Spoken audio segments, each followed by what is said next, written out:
Welcome back to 2K Away.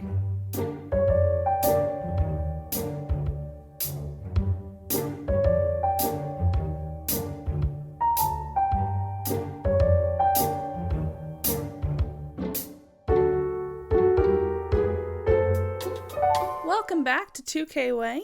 My name is Paige. This is my sister Peyton. Hey. We used to be 2,000 miles away from each other. Now we're in the same room. We're keeping the name. We don't have a whole lot of stuff to talk about right here at the beginning. Just a big old thank you for sticking with us up to this point. Because I know we kind of previewed it last week. We did. We are doing our first, big guy. Actually, we do have an announcement. We have a third podcast host. Yeah. Officially. He's sleeping on the job, though. It's my kitty. He's not a very good host. He's sleeping. He's just here for moral support. He really is. You can't even see him in my camera because my mic's covering him. No, we have a third chair, and that's for the cat now. Yeah. If you didn't see our Facebook post. If you haven't, get on Facebook and look at our post because he's really cute. You can follow us on Facebook at 2K Podcast. So anyway, so doing our first big guy, son of Sam.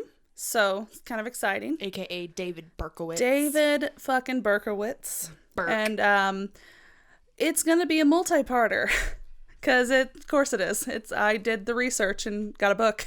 So Here we are. So and it's not going to finish in an almost 3-hour finale, we promise. No, because it's probably going to be 3 parts. Pretty sure of it. Yeah. But we're going to start with part 1 right now. I'm going to get right into it. So my research into our first big guy, and when I say big guy, I mean like one of the big ones, as in one of the more well-known ones. I was reading the book. It's called Son of Sam. It's based on the authorized transcription of the tapes, official documents, and diaries of David Berkowitz by Lawrence D. Klausner. And I actually also read that this was one of the only court-approved books written about the Son of Sam. I mean, there's other books, but this one was for sure court-approved because he got official documents. He interviewed David Berkowitz. He interviewed a lot of the victims' families and things like that. So, oh, wow. I also watched the new docuseries Sons of Sam on Netflix. Yes, we did. Go watch it. I watched a couple of the interviews with David Berkowitz. Watched a couple of them. And a few other articles online to get all of my stuff together. So I'm not going to get too far into the actual Sons of Sam documentary in this episode. Yeah, we're not going to get into that theory. Not yet. Now. Nope. That comes later. I'll get to that more in the finale. Yeah. Of our Son of Sam saga. So, okay, we're going to get right into it. So to start the story of Son of Sam, I first have to talk about Elizabeth Betty Broder. She was a waitress who married Tony Falco in 1936. And I don't know that you can get a more Italian name than Tony Falco, because he was an Italian-American. Together, they had a daughter named Rosalind. Their marriage really only lasted around 4 years when Tony left Betty for another woman. So he's a real great guy. Great guy. Super great guy. Great dad, too. Yeah. So I'm not sure if they actually got divorced, though. I don't know. Either way, Tony left. Right. Yep. So once Tony was out of her life, Betty started to have an affair with a married man named Joseph Kleinman. Mm-hmm.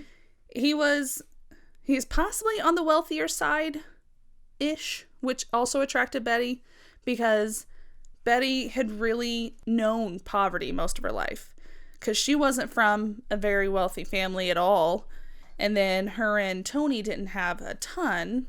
So Joseph Kleinman, he seemed like, oh man, he's got it. Right. So even though Kleinman never left his family behind, I think that Betty was always thought that there could be a chance to have a life with him. So she ended up pregnant. Kleinman pressured her into giving this baby up for adoption and definitely wouldn't let her give the baby his name. He's like, I don't want anything to do with this. And he told her, if you want to keep me, you'll get rid of the baby. Like a real gentleman. Mm-hmm. Like a real great guy. I think from then, you should know that it's not going to work out. No. Because wouldn't you believe it? After she had the baby, agreed to give him up for adoption, Kleinman just was like, you know what? Never mind. Mm-hmm. Glad you did that, but I'm out. I don't see this working out. Nope. Yeah. So, like I said, she wanted it to work, so she did agree to give him up for adoption. She gave birth to him on June 1st, 1953, and named him Richard David Falco. Of course, he said, you couldn't give my last name. Joseph Kleinman did, so that's why she gave him the Falco last name. Because she was still going by Falco, so. Oh, okay. Actually, that was going to be my question is, like, was she going by her married name or her maiden name? I think she was still going by Falco. Okay. So that's why she named him Richard David Falco. Okay. After just a few days, he was adopted by Nathan and Pearl Berkowitz, who owned a hardware store in the Bronx. Even if David had wanted to find his true father and start a relationship with him, like later on down the road, he wouldn't have been able to, because Joseph Kleinman died of cancer in 1965 when David was only 12 years old. So, wouldn't have even been able to work out with Mr. Kleinman.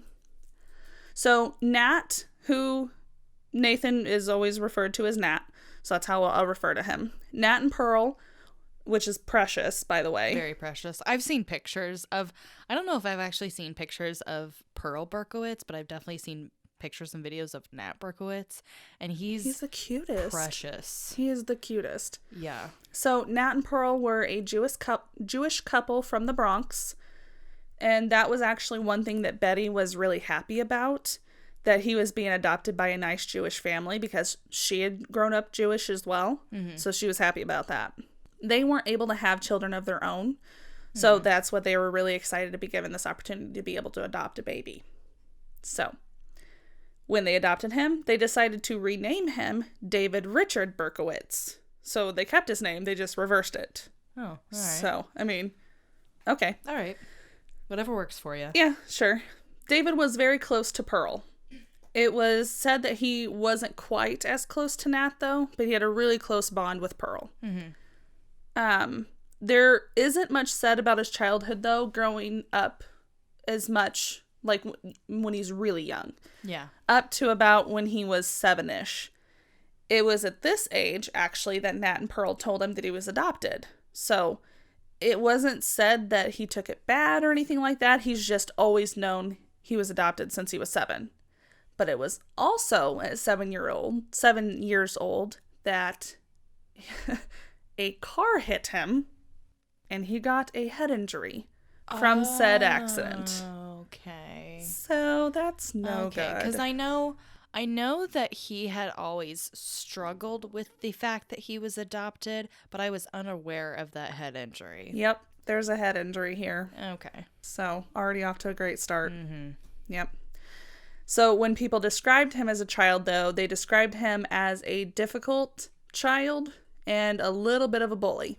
Okay. He always wanted to be popular growing up, but he never accomplished it. So I think that's when he turned to being a little bit of a bully. Yeah. And yep. Also, for anyone that doesn't understand why head trauma is bad. Besides the obvious reasons. Well, because, again, like, going back to, I think I mentioned it, like, in one of our first few episodes, like, is it the McDonald triangle? Where it's like, typically with serial killers, you see one of a few things. Like, sometimes, typically, they'll be in the military, and it's not like this for everyone. Right. But, like, they'll be in the military, they'll experience some sort of head trauma, and bedwetting.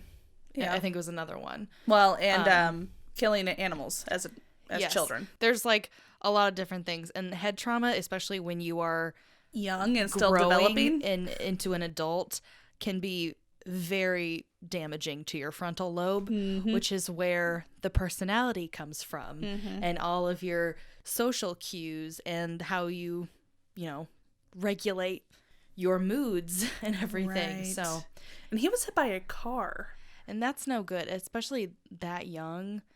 Like, wow. Yeah, I don't know the circumstances around it, but Yeah, that's what happened. But even as a child, though, he was starting fires and committing petty larceny. So, yeah, you know. He was never formally charged for anything, though. Things you do when you're young. You know. Don't set fire to things. No. Pearl had previously had breast cancer in 1950, so this was before even David was born. Oh. But she ended up having a mastectomy and was okay. She was cancer-free until 1967. It came back, I think, in the other breast. And that is what ultimately took her life on October 5th of 1967. David was only 14 years old. Okay. This devastated him because he was, Pearl was his world. She was his life. He loved his mother. So his grades pretty much went to shit after this.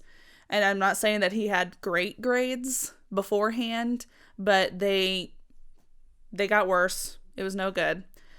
Later on, he would say that he thought that demons had given Pearl cancer to break him down.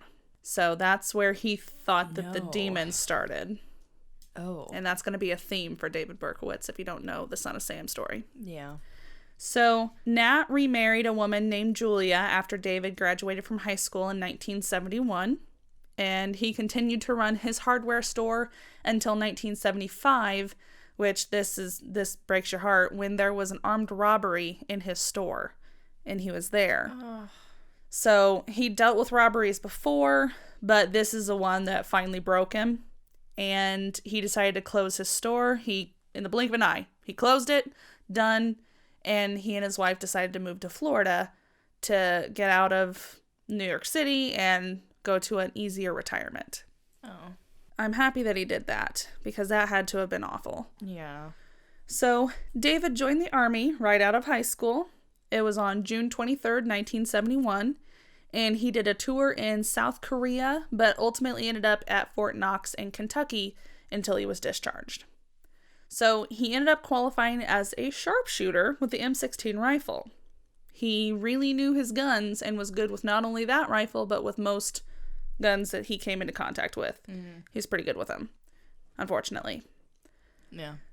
So even though that's what he excelled in, David never actually saw any war, and he was never given an opportunity to even aim his sights at a person, let alone shoot anyone. So he was never given that opportunity at all in the Army. Okay, sorry. We just had to look up when exactly Vietnam was. But I find that very strange that he was in the military in the midst of Vietnam, but never actually got shipped to Vietnam. Nope. Just South Korea and then Kentucky. So he never saw war. So he never actually shot anybody in the Army. Yeah. Which is strange considering what he ends up doing. Yeah. So he didn't have a notable stint at all in the Army. He was just kind of one of those, essentially an extra, basically, which is kind of what he has been his entire life leading up to when he was arrested. Yeah.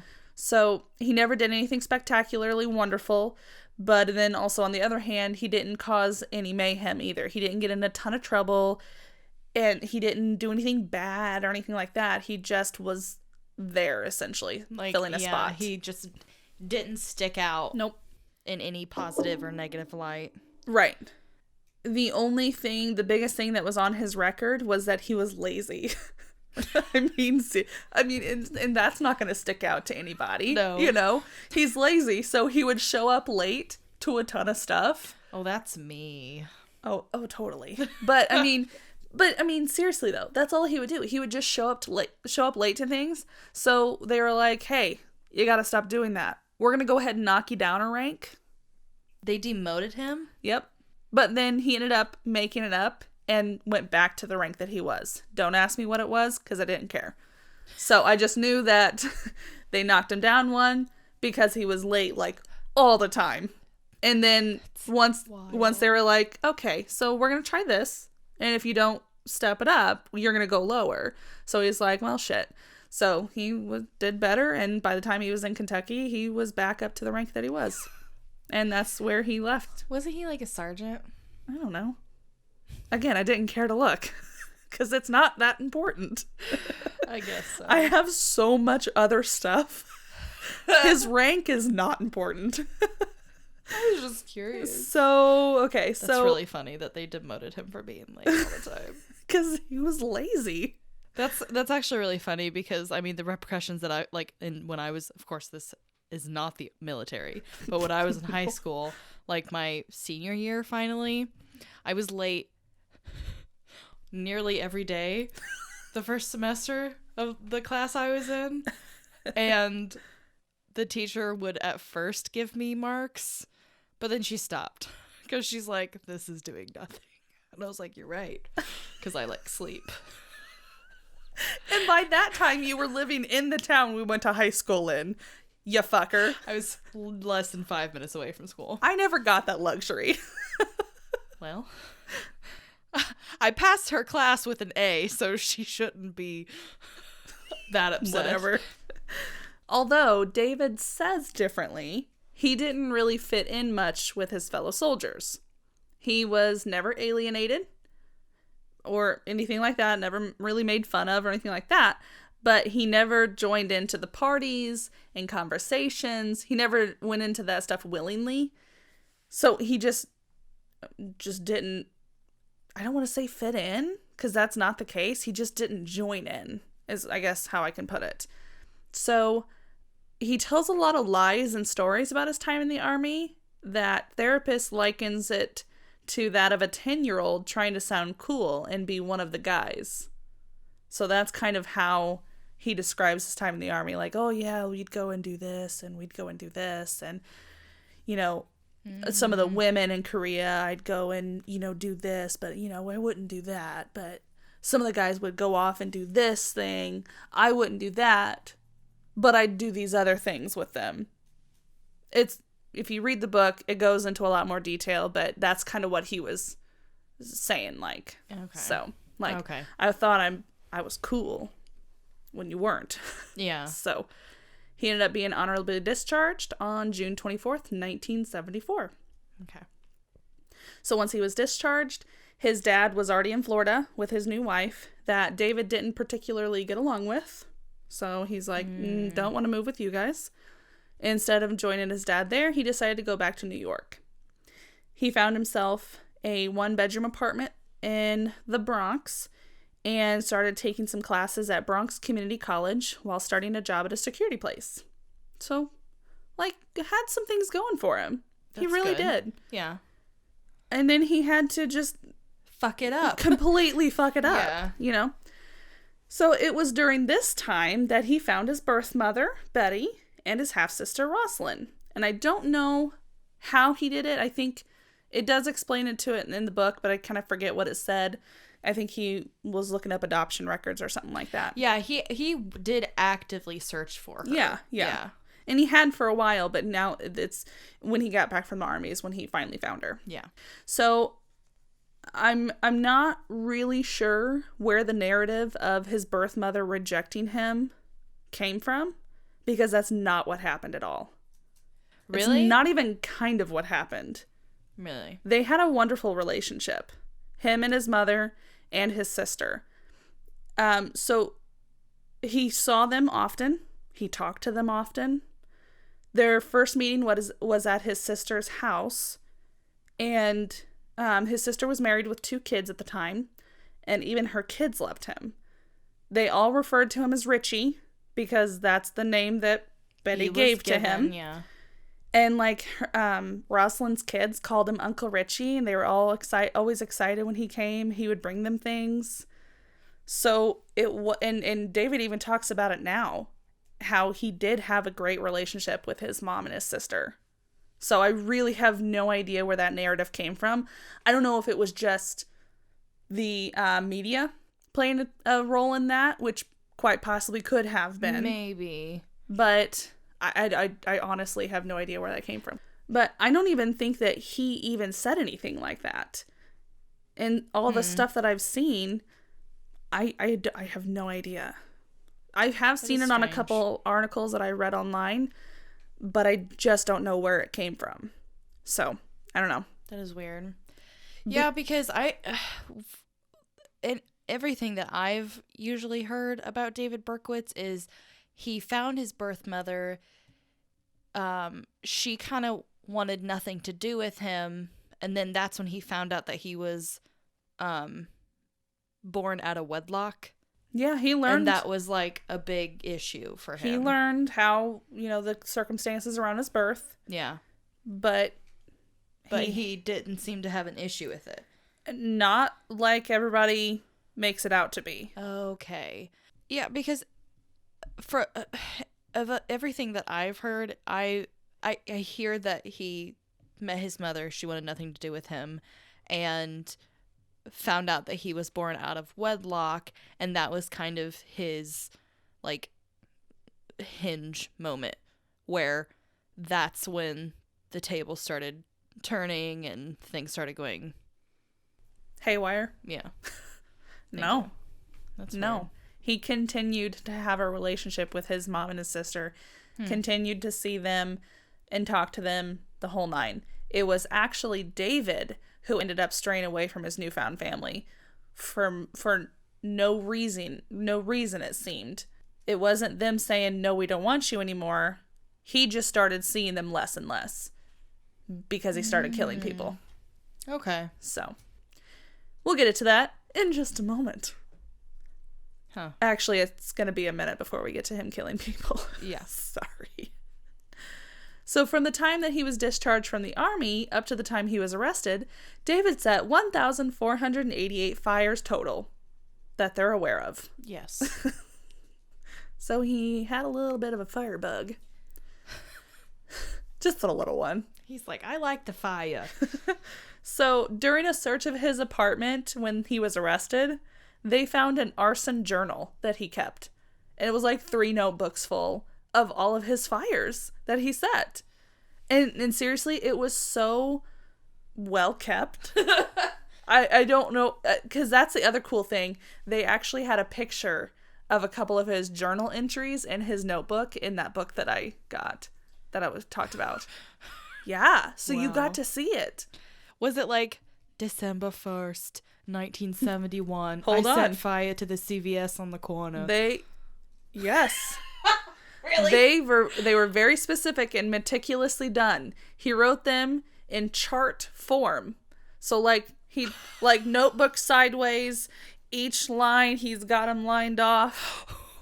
Here's what they were. An Excel spreadsheet. He was doing an Excel spreadsheet before Excel spreadsheets was a thing. Oh my god. So he said, he wrote it in, from left to right. Date of occurrence, firebox number, which I don't know what the hell that is. Because he actually wanted to be a fireman when he was little. So, he kind of knew things. Like what a firebox number was. I don't know what the hell that is. The location of the fire. Borough of occurrence. Because you can't just say, in New York City. Yeah. No. The borough of occurrence. And this was a very small line because he would just put Qui. He wouldn't put Qui. He would put Q for Queens. I don't know. He would put Qui for Queens. So if you're gonna write out Qui, you might as well just put the N. He just put a Q. I don't know. Oh, goodness. So he put a Q for Queens. He put a BX for Bronx. And then a lot of them were in the Bronx because that's where he lived at the time. That's really cute. He has his own little abbreviations for stuff. Then the next one, because there's more. The borough of occurrence, then the work designation, which they went on to say was the radio code signals that were used at the time. So like 1072 or, what it would be classified as. Oh my god. The time and the weather at the time. Wow. He did a really great job. He was really enthusiastic about fire. He was. So. Wait, so why didn't he become a fireman? Because he was fucking lazy. He was late to And everything. he didn't, like, qualify for anything. I don't know, because he's lazy. So, yeah. So, I'm sorry. obviously, if you... Was it like well, I can't be a fireman.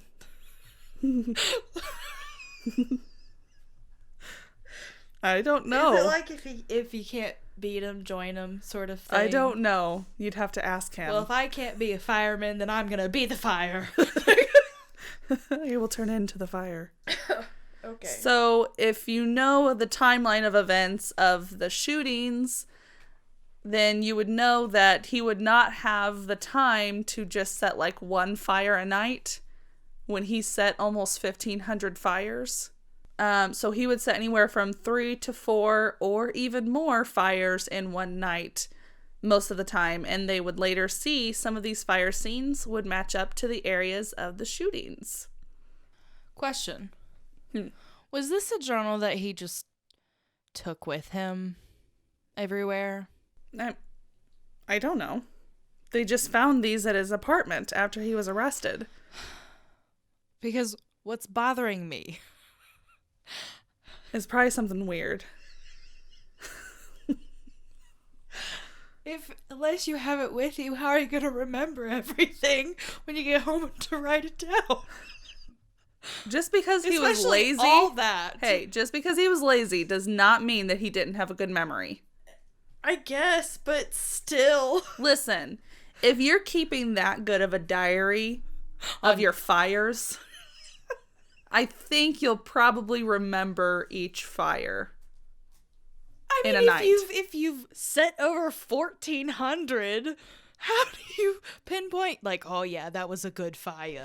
Like, I remember that. Like it was yesterday. How do you do that? Why does he sound like the old lady in SpongeBob? Chocolate!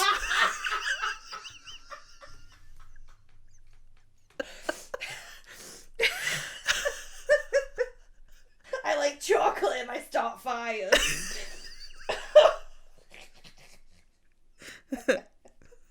Anyway, so I can't answer your question because I don't know the answer to it. I think he took it with him. How else you gonna remember, He may have. I don't know. Be like, oh, it's time for a fire. Only he knows. Here's my little journal in my pocket. So, okay. So, in November of 1975, so we're a year after he gets out of the army. November Of 1975. Okay. Yes. David writes a letter to his dad, and it is around this time of this letter that Nat would try to convince David to see someone about his mood and his troubles because his letters were becoming more and more daunting and worrying. This particular letter seemed to be pretty similar to what he was sending to his dad, so I got the actual letter. It says, "Dear Dad, it's cold and gloomy here in New York, but that's okay because the weather fits my mood, gloomy. Dad, the world is getting dark now. I can feel it more and more. The people, they are developing a hatred for me. You wouldn't believe how much some people hate me. Most of them are young. I walk down the street and they spit and kick at me. The girls call me ugly and they bother me the most. The guys just laugh. Anyhow, things will change for the better." Yeah, that's concerning. It is concerning. Well, and his jobs that he works while he's out of the army, I should say, it was the same kind of thing as when he was in the army. He didn't stand out, but he also didn't join in on the things, so it's kind of like one of those things where he just got lost in the shuffle because he was very just there. Yeah. He did his job, and he would leave. So, it's not saying that there was a ton of people spitting and kicking at him, you know what I mean? Yeah. So, that was just him. Was he also one of those people where it's like, oh, I feel like they're talking about me when like people actually weren't? Was he one of those people? According to those letters, yes, but I don't know. I don't know. It's kind of a strange thing. But I'm also glad that his father actually suggested, like, hey, maybe you should see somebody. Right. But how much could he do from Florida? No, I know. You know what I mean? Well, That's he what could, sucks. which is suggested that he go see somebody. Yeah. So it's like... Yep. So he would say later on, that by the end of that year of 1974, demons were telling him to kill and that they needed blood, and if he didn't obey them, something bad would happen to him. He was saying this shit to his dad? No, this is just... Oh, just in general. In general, after he was arrested and all of the shit.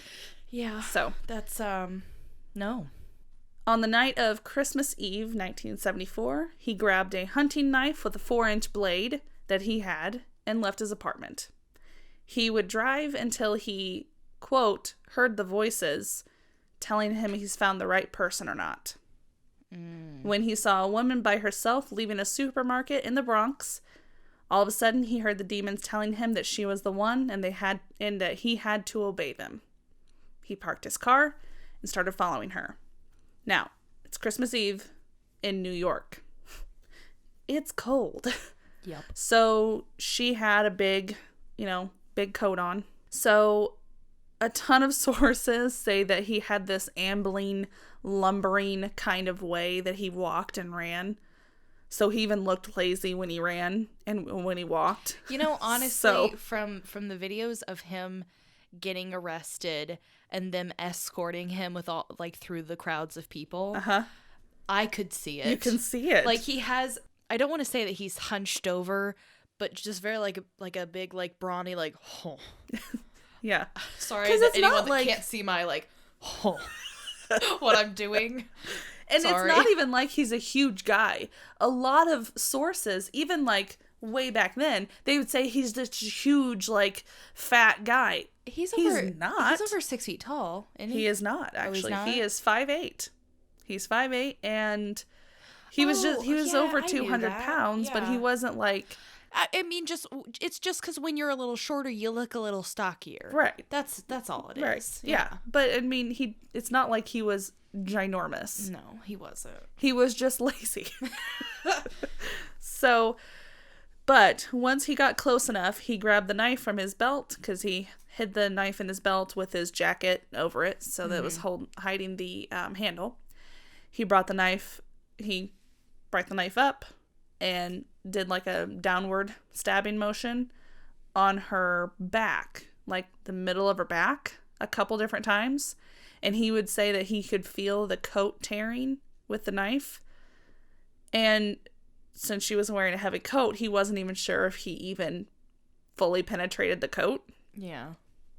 So she hadn't screamed at this point, but she turned around, saw a man that was bigger than her, and it was holding a knife up. Yeah. And so obviously she dropped everything, all of her bags in her hands, because again, she just at the supermarket, dropped all the bags, and that's when she started screaming. And like I said, he wasn't sure if he got to her with the knife. Yeah. But she did try to kind of fend him off, and she was screaming the entire time. And this whole time he was like, there was so much confusion and there was so much screaming. I couldn't take all the screaming, and he got scared, and he literally just took off and started running.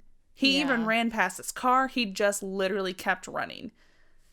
So nobody knows who this woman is. There were no police reports filed. There was nobody seen at any hospitals around the area from a stabbing victim. Nobody knows who this woman is. The only thing that he could say about her was that she was Hispanic. That's it. Wow. Still unknown to this day. We're assuming that she was lived, okay. Yeah. So. Well, hopefully the coat stopped it. Yeah. But at the very, worst, maybe she just got a couple cuts on her back. Hopefully. Superficial cuts on her back. I hope so, because I know, trying to put myself in that situation to where, if I'm the murderer and then my victim turns around and starts screaming, I'm sure that's terrifying for everybody. Well, and this was his first time doing anything like this, too. Not to say, oh, poor David, it's his first time doing, he just got so scared because she was just scary. Yeah, it's a terrible way to put it, but I'm sure that for each party is scary. Yeah. I know it sounds weird. I'm sorry. If you can sympathize at all with David. Yeah. but I'm not. We're not I'm going just to. saying, I can imagine that it would be scary, her turning around, dropping her stuff, and just screaming, and it being the high adrenaline situation, and then you just run away. Just take off and run. Yeah. Now, all of your sympathy is going to go away in just a second. No, I didn't have any sympathy. What I'm saying is I can understand how the situation would be stressful. But even all of that, that's going to go away. Because he says, he's quoted as saying, quote, he didn't understand why she was screaming, of course. So that's... Yeah. Hold on. Okay. Hold on. So this is what's leading up to this quote, because he says he was so confused he didn't understand why she was screaming so much, because he said, quote, I wasn't going to rob her or touch her or rape her. I just wanted to kill her. I don't know why she was screaming. Okay. See, all of that goes away now. Do you hear yourself, sir? Yeah. Do you hear yourself? Yeah. I only wanted to kill her. I didn't want to touch her. No. Because that would be rude. Yeah. I'm not one of those guys. I just wanted to rob her of life. Right. Fuck off, man. Fuck off. So once he stopped running, he realized that the demons were still there, and then he was even more scared because they demanded blood and he failed to produce any. So he was desperate to find another victim. So that same night, he came upon 15-year-old Michelle Foreman, who was walking by herself. She was pretty. She was a sophomore in high school. She was walking home. And this is late.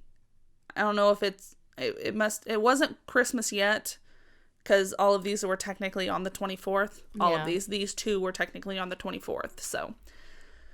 So as he came up on her, he stabbed her in the head first, and then her upper body 3 times, all from behind. So again, he's coming up from her from behind. Yeah. She then turned to face him, and then he stabbed her twice in the face.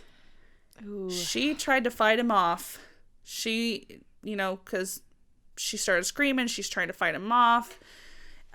He said that he just kept stabbing her because, again, she just, quote, just wouldn't die. And she started screaming just like the other woman. Yeah. So he got scared again and ran away. Again.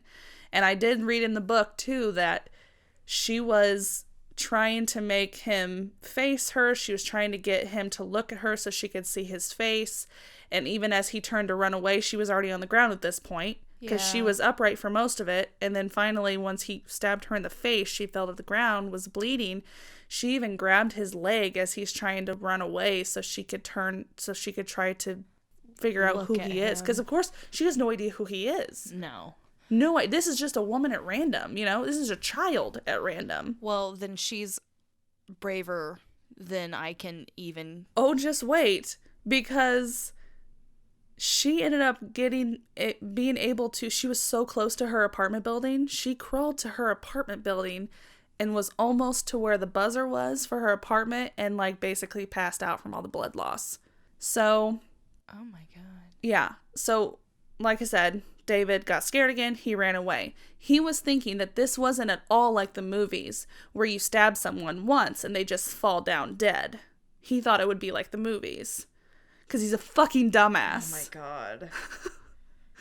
Because, you just stab them once then, and then they fall over. And she wasn't falling over. I know it's the 70s, but come on. She wasn't falling over. Yeah. He had to keep stabbing her. God. So there's something that just really makes my skin crawl about the idea of being stabbed in the head, in the face. Ooh, yeah. that's one of one of the few things that do make my skin just crawl. Yeah. Well, we don't have to worry about that after this because these are the only 2 stabbing victims. Yeah. So this time he ran all the way back to his car because he saw that he got blood this time. And the demons were satisfied. Yeah. Like I said, Michelle was able to crawl back to her apartment building. And a neighbor, once she, obviously, like I said, she tried to push the buzzer. And then she passed out. A neighbor did find her, and they got her to a hospital.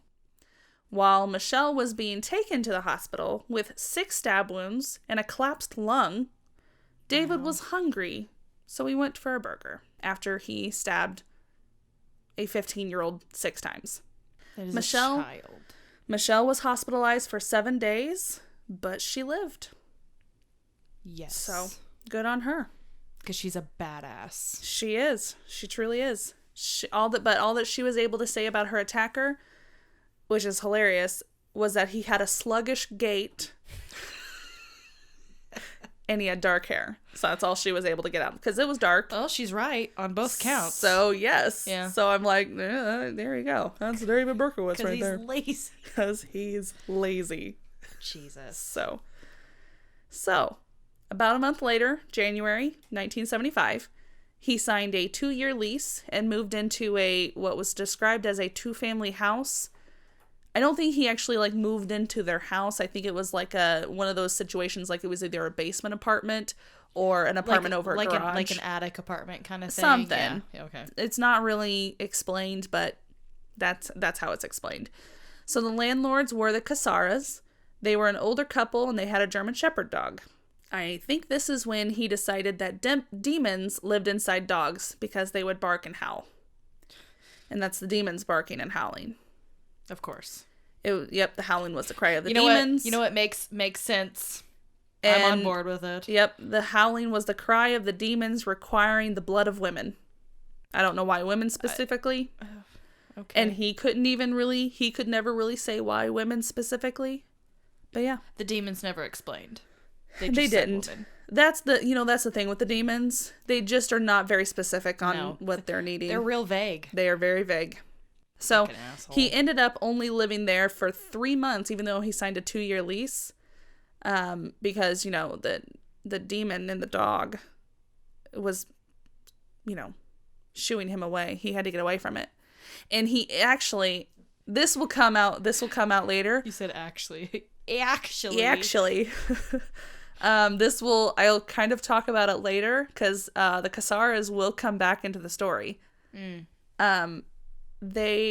thought that the man, Jack, I believe is what his name is, he was also a demon that was part of this whole scheme, which is why he had the dog. Was everyone in his life a demon? Not everyone, but there was a lot of them. But close to it. There was a lot of them, yeah. Okay.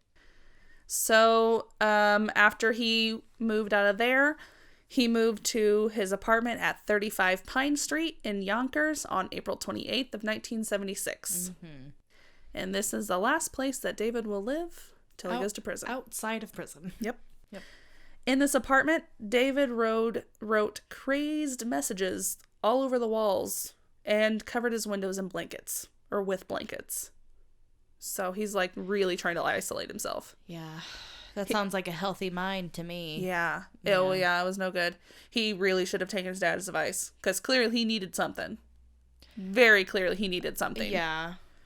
So, he probably should have just moved down there with his dad. That probably what could have been. So, one house that David could see from his apartment was that of the Carr family. Mm-hmm. Sam Carr, his wife Frances, 2 sons, John and Michael, and his daughter Wheat. John was the oldest, and he was serving in the Air Force and was stationed in North Dakota at this point in time. Mm-hmm. So there's that little tie-in there from last week. Maybe not. We'll see. Michael was a freelance advertising stylist working out of the house. How the hell does that work? I don't know. I didn't look further into that. What are you styling? Advertising. He's styling commercials. Freelance. So he does what he wants when he wants. Working from home. Okay. The original working from home. That sounds like one of those bullshit degrees that you get. Kind of. I'm sorry to anyone who does this for a profession, but that sounds like a bullshit degree that you get. It sounds made up. It does. I don't get it. Can someone explain this to me? If you are a freelance advertising stylist, let us know what you do, because we're confused. Because I never got an explanation for that. I have a lot of questions. That's all that it was. Yeah. No, if you're like, oh no, I'm in advertising, I'd be like, okay, that's great. No, I'm an advertising stylist. Aren't you just in advertising? I'm confused. That's confusing. So, yeah, I don't know what he actually did. That's weird. But Wheat was a NYPD dispatcher. So she did all the dispatching for New York Police Department. Go Wheat. One of the ones. She didn't do all the dispatching. She did some of the dispatching. I'm sure. Just to be clear. Yeah. So they had a black lab named Harvey. What do labs do? They bark. Yeah. I know. I too have a black lab. He barks. The back of their house faced David's apartment window. And actually in the book, you can see a view from David's apartment window to see the back of the car's house. Yeah. Mm-hmm. So that's kind of interesting. So get the book, read it. Their backyard was literally just concrete with a fence, like a chain link fence surrounding it. And in May, so just a month after, not even a full month after he moved into his Pine Street apartment, David threw a Molotov cocktail into the car's backyard. A homemade Molotov cocktail. Wow. Yep. For what reason? Because he didn't like the dog? Because it's full of demons? There's a demon there. And the demon is the dog? Oh, I'll tell you who the demon is in just a second. Was it Sam? Hold on. You're getting ahead of me. Chock full of demons over there. So he threw this Molotov cocktail. He threw it, smashed, the bottle and everything, and then took off. Well, it's concrete. So it just kind of fizzled out. There wasn't much fire. There was just, the initial breakage of glass and a whoosh, and then that was it. There's no kindling on concrete. There was nothing there. David. So, yeah. Didn't do any damage. Good. Thank goodness. Yep. So this is when David decided that Sam Carr was actually a 6,000-year-old demon named Sam, who was actually Satan, possibly. And he would speak to him through his dog Harvey. So that's another thing that he does kind of switch on and off. Mm-hmm. It's most of the time the demon is Sam Carr. The demon's name is also Sam. Not to confuse you or anything. But sometimes Sam would be the dog. But he was 6,000 years old. Possibly Satan, but he went by Sam. So. Is that like my name is Richard, but I go by Dick? Yeah. Yeah, you didn't know that? Yeah. So. I do have problems with that. Sam Carr if you can imagine that. Is the demon. Okay, so if Sam is the demon... So Sam's the demon, but he just speaks through the dog? He speaks through the dogs. Mostly his dog, but he can speak through other dogs as well. Like the Kasara's German Shepherd. Oh, well, I guess it's nice to have that power to be able to speak through multiple dogs. He was part of that army. Okay. Yeah. And you said that sometimes Sam would be the dog? Yeah. Not just... I don't know why this is confusing to you. It's sound logic here. Just know I have problems. You know what? So did David. Yeah. Unfortunately, he did. Because this is somebody that thinks this needs to go see somebody. You need to talk to somebody. You really need to talk to somebody. Because this is no good. No. Because clearly this led to some bad bullshit. So. Yeah. So, he said that David himself, he didn't need the blood. It was the demons that needed the blood. So once David killed a person for the demons, because they made him do that, then the demons would move in to devour that person. That's how it worked. Oh, that's unpleasant. Very. So, at the end of May, David decided to go visit his father in Florida.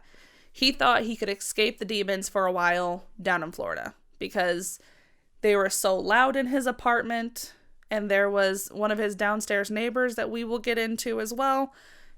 He was also part of the demon army, I guess. Oh. And, he would yell through his walls, in David's walls, his apartment, even though that man lived in the apartment below him. It was a whole thing. So he drove all the way there. Okay. And he would like sleep in his car on the way down because he was cheap and didn't want to spend money on a hotel. Okay. But he did like to stay clean, though. That's the one thing I say about David. He liked to keep himself clean. Not his apartment. His apartment wasn't clean. Disgusting. But he liked to keep himself clean. He liked to shower, make sure he wouldn't go longer than 2 days without a shower. So, like, if he drove down, he would sleep in his car one night. Then the next night he would get a hotel so he could have a shower. And then, like, the next night he would sleep in his car. So that's... So, okay. I guess you got that going for you. That's fine. You got a system. Fine. I think he paid like $26 for a hotel one time. How many days did it take for him to get to Florida? It wasn't just his trip to Florida that he would do this on. Give me a second. Okay. So I'm going to be like, hold up. It does not take more than a couple days to get to Florida from New York. No. So while he was there, he had a nice visit with his father. There was nothing major about anything there. So when he decided to leave Florida on June 6th, I think he was there for like a week, I think. On June 6th, he decided to leave Florida, and he decided to go visit his old Army buddy, Billy Dan Parker, in Houston, Texas. It just so happened to be easier to get your hands on a gun in Texas. Yeah. Yeah. So he stayed in Houston at his buddy's place for almost a month. Jesus. Before going back to New York. And I believe his buddy still lived at home with his mom. So if I was that buddy's mom, I'd be like, so are you planning on moving in? You're gonna leave soon, do I need to charge you right? rent? Yeah. You're gonna honey, can you go tell your friend to leave, please? Yeah, that's weird. Yeah. I would have been like, he's leaving like now, right? Right? So he gave Parker the excuse that he felt nervous driving all the way back to New York by himself, and he convinced him that he felt the need for protection. So Parker agreed to buy David a gun because David convinced him. He's like, I'm really scared to drive back to New York by myself. Well, you drove all the way here. Poor me. I need protection just for my drive home. Okay. Yeah. So he bought a Charter Arms Bulldog revolver and 3 boxes full of .44 caliber bullets. Mm-hmm. Those are some big calibers. They really are. Yeah.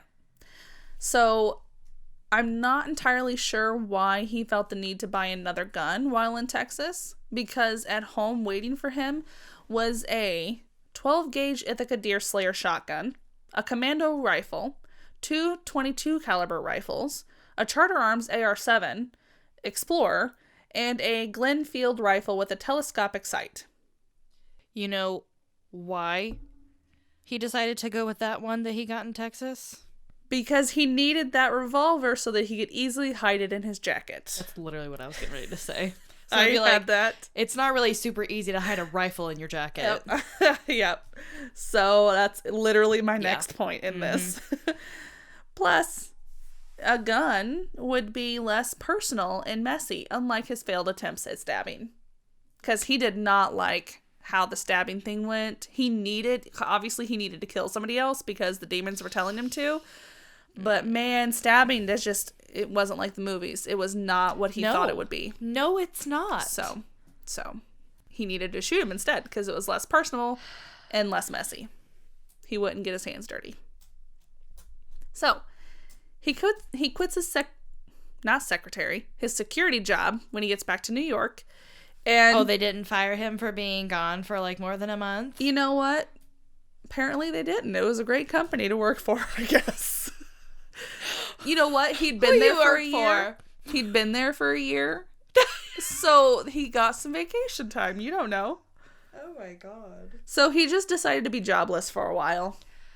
And then I don't know how you can do that in of course, like New York now, I guess would be different, but even then, while things didn't cost as much to us back then, it was still expensive. It was still expensive because it's New York City. Correct. So, but yeah, he just decided to just hang out for a minute and be alone with his thoughts. which was not good. Because you're going in the wrong direction.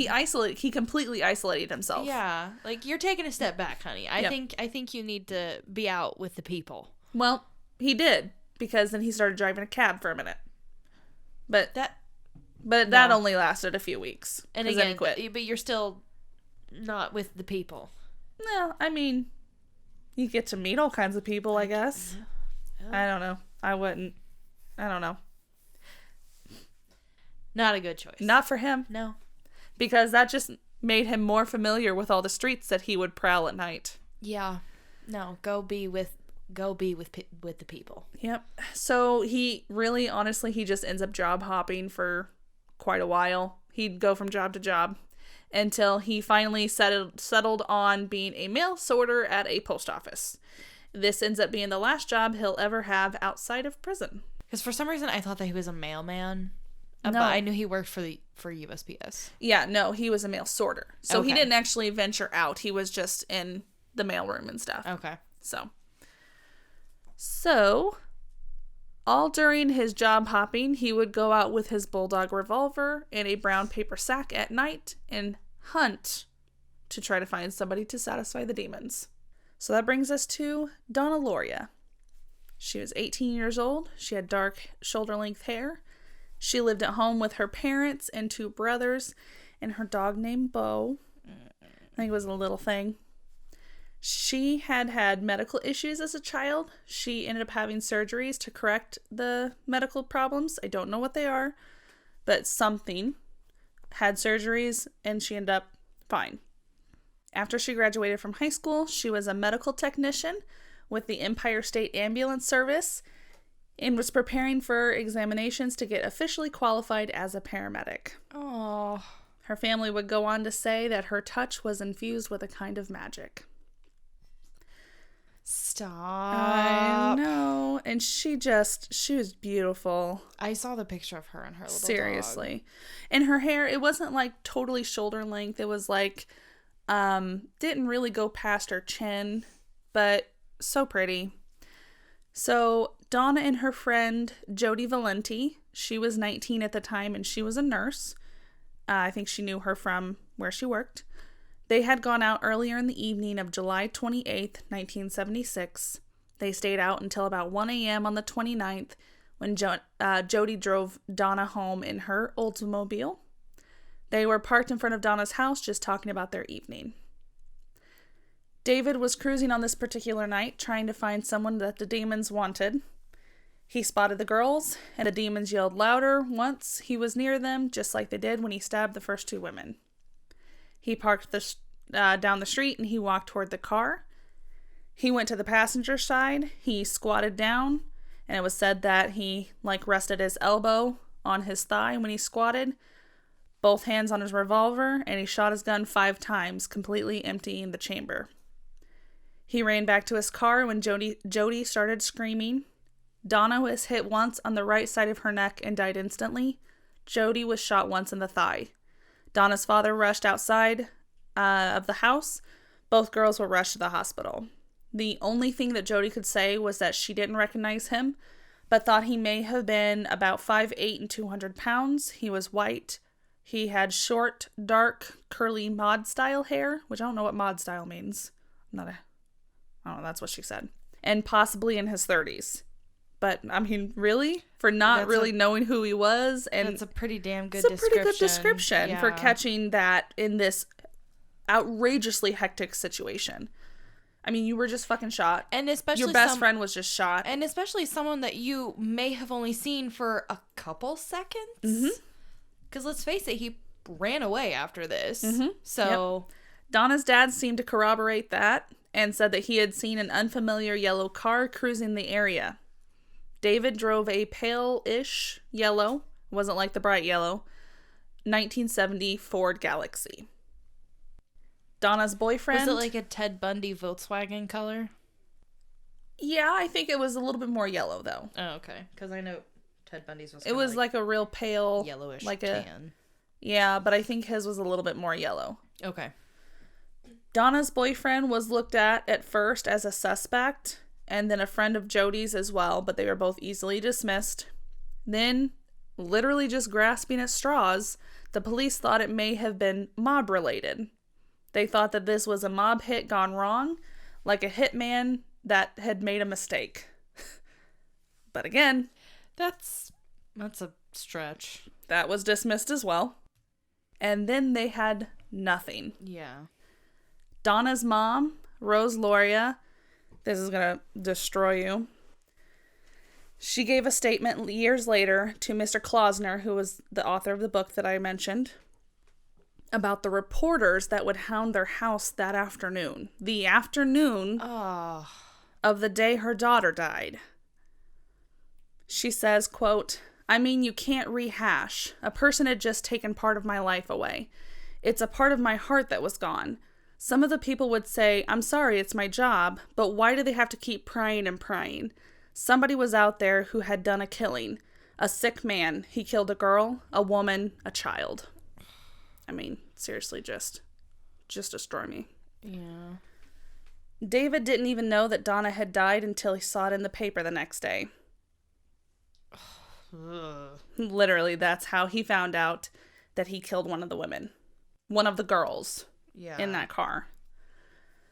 The demons were finally quiet. He could live in peace again. Fuck off. That is until September. Around September. They started howling again, so David started cruising again. And that is where I'm going to leave you with part 1 of The Son of Sam. Well, this is an awkward place to leave it. I'm telling you, I have so much more shit for part 2. I just needed to get into the beginning of Son of Sam with this. Because if I went further, shit. We'd have been here for 3 hours. Would have been another Wineville chicken coop murders. It would have been. We don't need that. So yeah. That's the beginning of the Son of Sam shit. Episode 1. Beginning or end of episode 1. So next week will be part 2. So you gotta wait a whole week, but we're not gonna just like put anything else in between there. So no. So if you want to see, I'll post some pictures. I think I'll just post a couple of David when he's young. Yeah, so I think that'll be a nice, because I mean this was mainly about him, so I think that's probably a good idea. Well, thank you for joining us for episode 1. I was ready to hear more, but I know guess you we're were not. I know. I was like, okay, next one, and you're like, nope, no, nope, I'm stopping. You gotta listen next week to find out where he goes next. Now I'm mad. Yeah, because you're not going to hear anything No. next because I don't have that's part 2 typed up yet. Damn you. I was going to try to be able to record the whole thing in one night, but I spent all day trying to type this up. Trying to make sense of my notes. I'm done with you. I know. We're breaking up. So... if you'd like to keep in contact with us, you can follow us on Facebook at 2K Away. And we have an Instagram. 2K Away Podcast. And we have a YouTube where you can see our pretty pig faces. 2K Away Podcast. I don't know where I was trying to... YouTube. That's where you can see us. YouTube. 2K Away Podcast. And we have a Gmail where you can contact us if you want to request something. Or order a shirt or something along those lines. Yes.